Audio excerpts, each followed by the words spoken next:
보수적인 OECD에서도 한국은 돈을 좀 더 써도 된다고 말하고 있다. 한국에서 재난지원금에 대한 논란이 일자 장하준 케임브리지대 교수가 한 말입니다. 장하준 교수는 한국은 재정이 엄청나게 건전한 나라라고 말하며 재난지원금은 전 국민에게 지급해야 한다고 말했습니다. 23일 진동 끝에 정부는 전 국민에게 재난지원금을 지원하는 것을 확정했습니다. 추가로 필요한 재원 3, 4조 원은 적자국채를 발행해 조달하기로 했습니다. 하지만 앞으로 국회 인준을 받아야 하는데 현재 통합당은 반대를 하고 있는 것으로 알려져 있습니다. 통합당은 발목을 잡지 않겠다고 했지만 24일까지 홍당기 장관에게 22개의 공개질문에 대한 답변을 요구했습니다. 무엇보다 이번 재난지원금에서 가장 논란이 되는 것은 지급 대상 범위였습니다. 최초 70%만 지급하자는 안과 100% 전국민에게 주자는 안이 팽팽하게 맞섰습니다. 결국 전국민에 지급하기로 가닥을 잡았지만 앞으로도 최종 결정이 되기까지 난항이 예상되자 일각에서는 바보야 문제는 타이밍이야 라는 경제 슬로건까지 나오고 있습니다. 지금 우리 경제는 큰 피해를 호소하며 하루가 다르게 무너져가고 있습니다. 우리나라는 감염병 사태 이후 3월 한 달만 일자리가 19만 5천 개가 줄었습니다. 비경제활동 인구 중 잠재적 실업자로 보는 인구는 236만 6천 명으로 1년 전보다 36만 6천 명이 늘었습니다. 2003년 이후 가장 높은 수치였습니다. 또한 무급휴직을 비롯해 일시적으로 일을 쉬는 사람은 160만 명으로 전년 대비 4배 늘었으며 취약계층의 생계 위협이 극에 달하고 있습니다. 이 때문에 한국의 정치권에서 논란이 거듭되며 지원금 지급이 늦어지고 있는 것이 지탄을 받고 있고 우리와 반대로 독일의 빠른 처리 속도가 비교되고 있습니다. 독일 연방정부는 3월 25일 7,500억 유로, 한화로 약 997조 원 규모의 경기부양책을 하원에서 통과시키고 이틀 만에 상원 통과까지 마쳤습니다. 독일 국민들은 의회 통과 직후 온라인으로 신청을 받았고 대다수 신청자는 신청 3일 만에 지원금을 받았습니다. 내외국인 여부나 지원 자격을 따지지 않고 서류 검사 등을 전혀 하지 않고 바로 지급했습니다. 독일은 GDP의 무려 30%에 달하는 대규모 경기부양책을 내놓고 208조 원 규모의 국채를 발행하여 선제적 조치를 취했습니다. 올라프 숄츠 재무장관은 사상 초기 위기 대처는 초기에 강하고 분명한 신호를 보내는 것이 중요하다고 역설했습니다. 또한 스위스는 신속한 소상공인 지원을 위해 주거래 은행을 통한 대출 방식을 도입했고 이 덕분에 3월 25일 마련한 20억 스위스 프랑, 한화로 약 25조 원 규모의 지원금 중 75%를 일주일 만에 7만 6천여 소상공인에게 대출해 주었습니다. 현재 독일이나 스위스뿐만 아니라 미국, 캐나다도 1, 2주 만에 정강석화처럼 지급되었습니다.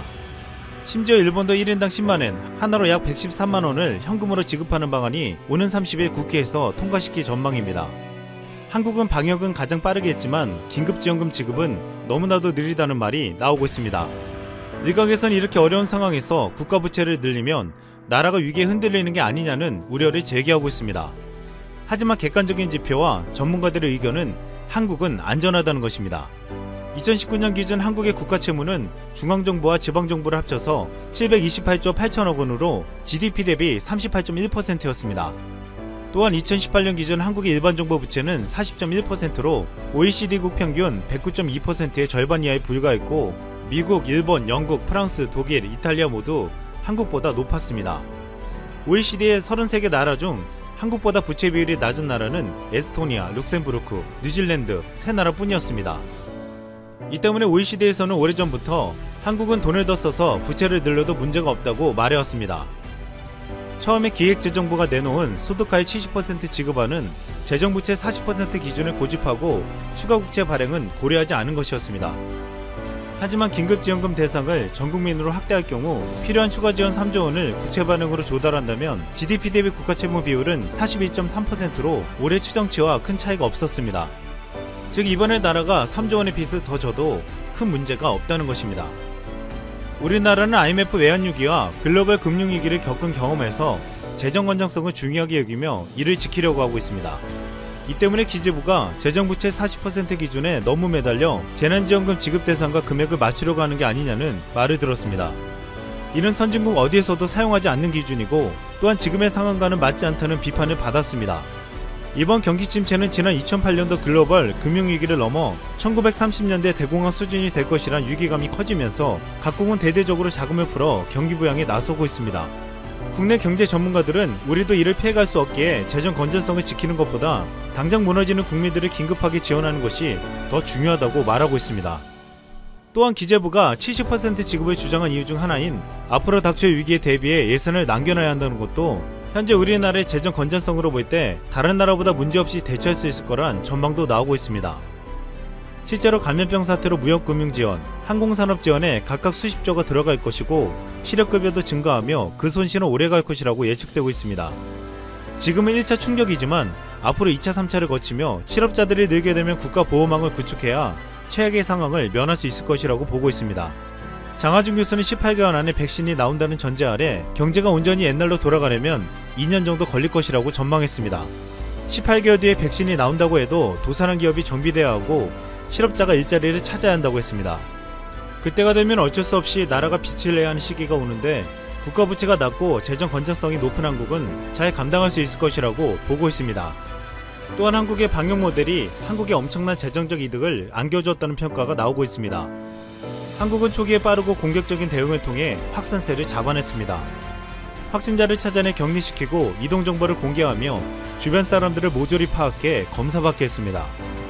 이로 인해 바이러스의 근원지를 찾아내 확산을 막아내며 다른 나라와 같이 전체 봉쇄를 하지 않아도 효과적인 방역이 가능하겠습니다.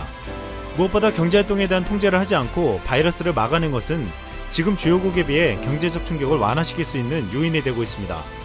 그 어떤 봉쇄령이나 이동 제한 없이 방역에 성공한 나라는 대한민국뿐이었습니다. 그런데 지금 이 시점에서 이것이 얼마나 중요한 방역 정책이 되었는지 재평가받고 있습니다. 전세계 아직 확산세가 멈추지 않은 나라들에서 봉쇄령이 길어지자 터져 나오는 말이 있습니다. 바이러스 걸리기 전에 굶어 죽는다는 것입니다. 한순간에 일자리를 잃은 국민들은 정부가 시행하는 봉쇄령에 강력하게 저항하고 있습니다. 가장 저항이 심한 나라는 현재 최대 확진자가 나오고 있는 미국입니다. 일자리를 잃고 돈이 메말라가는 미국의 노동자들은 사회적 거리두기는커녕 한데 모여서 경제 봉쇄 조치를 해제해달라고 시위를 벌이고 있습니다. 미국의 시위대는 경제 봉쇄를 하는 것은 제정신이 아닌 공산주의라고 강력하게 비판하고 있습니다. 이러한 시위와 호소가 계속되자 어쩔 수 없이 트럼프는 주정부에 알아서 완화 조치를 내리라고 지시했습니다. 그 결과 확산세가 주춤했던 미국에서 이틀 동안 5,000명이 넘는 사람이 생명을 잃고 22일 신규 확진자도 39,500명에 달해 최대치를 기록했습니다. 또한 미국뿐만 아니라 남미나 아프리카 국가들에게서는 시위에서 더 나아가 약탈까지 벌어지고 있습니다. 유엔 세계 식량 계획은 감염병 사태로 인해 올해 2억 6,500만 명이 굶주림의 위기에 놓일 수 있다고 전망했습니다. 결국 제대로 방역 조치를 못한 나라들은 어쩔 수 없이 봉쇄령을 내려야만 했고 이로 인해 먹고 살기 힘들어진 시민들에게는 더 이상 사회적 거리두기나 방역 작업은 할 수 없었습니다. 이 때문에 한국이 시행한 빠른 검사와 더불어 봉쇄령 없이 경제활동을 유지했던 방역 방식은 어쩌면 가장 중요한 방역의 핵심이었다는 말까지 나오고 있습니다. 또한 한국은 방역의 모범적인 모델이 됨과 동시에 방역 물품을 수출하는 국가로 급부상했습니다. 위기 속의 한국은 진단키트와 의료 물품의 수출로 인해 바이오 산업이 더욱 성장하며 한국 브랜드의 위상은 높아졌습니다. 세계 경기 불황으로 인해 한국 경제도 경제적 침체를 피해갈 수는 없겠지만 경제 회복에서도 모델이 될 것이라는 전망이 나오고 있습니다. 한국을 방역 모델로 삼았던 나라들은 경제를 재건할 때도 한국을 따라하겠다고 공언하고 있습니다. 지난 20일 남아프리카 공화국 명문대 교수들은 위기 대응에서 한국을 모방해야 한다고 공개적으로 밝혔습니다. 이 교수들은 한국이 감염자들을 격리하고 접촉자들을 추적 방역함으로써 경제의 상당한 부분을 계속 개방할 수 있다는 점에 주목했습니다. 남아공이 지금 하고 있는 봉쇄령으로 인해 시간을 벌었지만 경제적 손실이 너무 크다고 지적하며 한국식 대량 검사가 봉쇄보다 훨씬 적은 비용이 든다고 설명했습니다. 캐나다의 감염병 석학 데이비드 피스만 토론토대 교수는 한국이 최대 340만 명까지 생길 수 있었지만 11,000명대 수준으로 관리했다고 했습니다. 그는 한국 정부가 2월 23일 국가위기를 선포한 후 종합적인 방역을 통해 340만 명 확진자가 생길 수 있는 것을 예방했다고 했습니다. 결국 한국은 효과적인 방역으로 큰 비용을 절감했다고 분석했습니다. 이런 분석들은 한국은 방역에도 성공하고 위기 속 경제정책에도 성공했다는 평가를 받게 하고 있습니다. 최근 일주일간 확진자가 10명 내외로 나오고 있는 한국은 5월 5일 프로야구 개막을 준비하고 있습니다. 메이저리그가 중단되고 미국 ESPN이 한국 프로야구 중계권을 문의하면서 미국 야구 팬들에게도 KBO 리그가 주목을 받고 있습니다. 현재 미국 SNS상에서는 저마다 이유를 들어서 KBO 팀들을 선택하겠다는 댓글들이 올라오고 있습니다. 미네소타 트윈스 팬이다. LG 트윈스를 응원하겠다. 행크 콩코가 코치로 있는 롯데 자이언츠 팬이 되겠다. 토론토 팬이다. 류현진이 뛰었던 하나 이글스를 응원한다. 또한 최근 북미에서 인기 있는 한국 브랜드인 삼성전자와 기아차로 인해서 이들 팀을 선택하겠다는 이들도 있었습니다. 지난해 세계 올해의 자동차상을 수상한 텔루라이드는 북미에서 폭발적인 인기로 웃돈을 줘야 살 수 있을 정도였고, 삼성전자의 가전은 지난해 미국 시장에서 시장 점유율 1위에 오르며 역대 최고를 기록했습니다. 미국의 야구 팬들은 그동안 낯익은 한국 브랜드를 단 팀들을 보며 이런 댓글을 남겼습니다.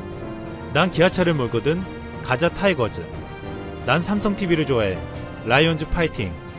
이제 앞으로 미국인들은 방역에 성공한 한국을 부러워할 뿐만 아니라 안방에서 한국 야구를 보게 될 날이 찾아오게 될 수도 있을 것 같습니다. 이상 쓸모. 안녕하세요, 닥터시사TV입니다.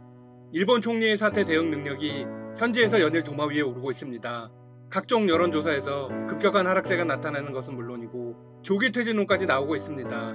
일 NHK는 지난 10일부터 3일간 4월 여론조사를 실시했습니다. 조사 결과에 따르면 현 내각의 지지율은 39%로 나타났습니다.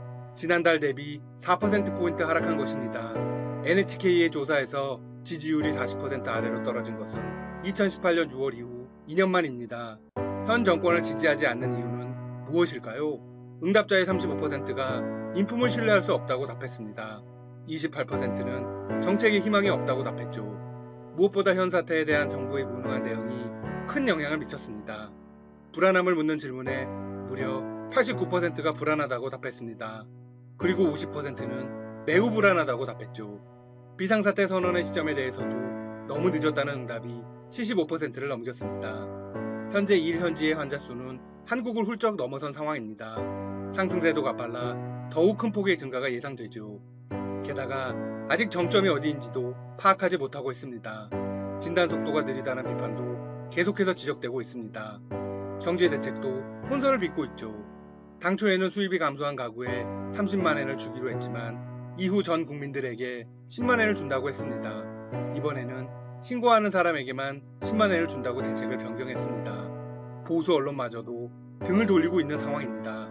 총리의 잘못된 대응으로 혼란스러움이 더해가고 있다고 평했습니다. 또한 의료 대응이나 경제 대책 출구가 보이지 않는다고 했습니다.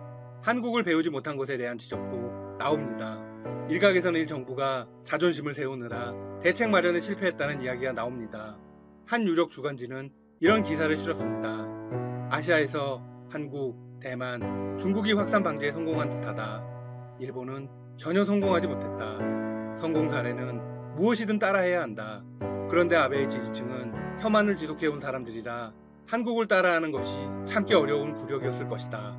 문제는 정부가 독자적인 방지책이나 창의적인 아이디어를 세울 수 있는 능력이 없다는 것이다. 뒤이어 조기 퇴진론 이야기를 꺼내들었습니다. 정부 고위 관계자는 한 언론사와의 인터뷰에서 이렇게 말했습니다. 정권이 점점 말기로 가고 있다. 곧 퇴진하거나 중의원 해산 및 총선을 진행할 것이다. 이런 상황에서 새로운 총리 후보로 급부상한 인물이 있습니다. 바로 손정희 소프트뱅크 회장입니다. 각 지방자치단체들은 손 회장에게 잇따라 도움을 요청하고 있습니다. 손 회장은 최근 자신의 트위터에 이런 글을 썼습니다. 의료용 안면 보호대와 의료용 안경은 10만 개 단위로 긴급 입수할 수 있을지 모른다. 누가 어느 정도 부족한지 알고 있는 분 있는가? 의료용 마스크 등도 다음 달에 조달한다. 글을 본 지자체장들은 손 회장에게 줄을 서기 시작했습니다. 오사카 지사, 후쿠오카 시장, 아이치현 지사 등이 댓글을 달았습니다. 손 회장의 이번 움직임은 마스크 부족 문제를 해결하겠다며 1000마스크를 가구당 2장씩 배포한 현 총리와는 극명히 대비되고 있죠. 더욱이 일 정부는 이런 손 회장의 노력에 별 도움도 주지 않고 있습니다. 오히려 방해만 하고 있죠. 소독액을 대량으로 입수했지만 일당국이 허가를 안 하면서 모두 미국이나 유럽으로 가버렸습니다. 시민들의 분노는 극에 달한 듯 보입니다.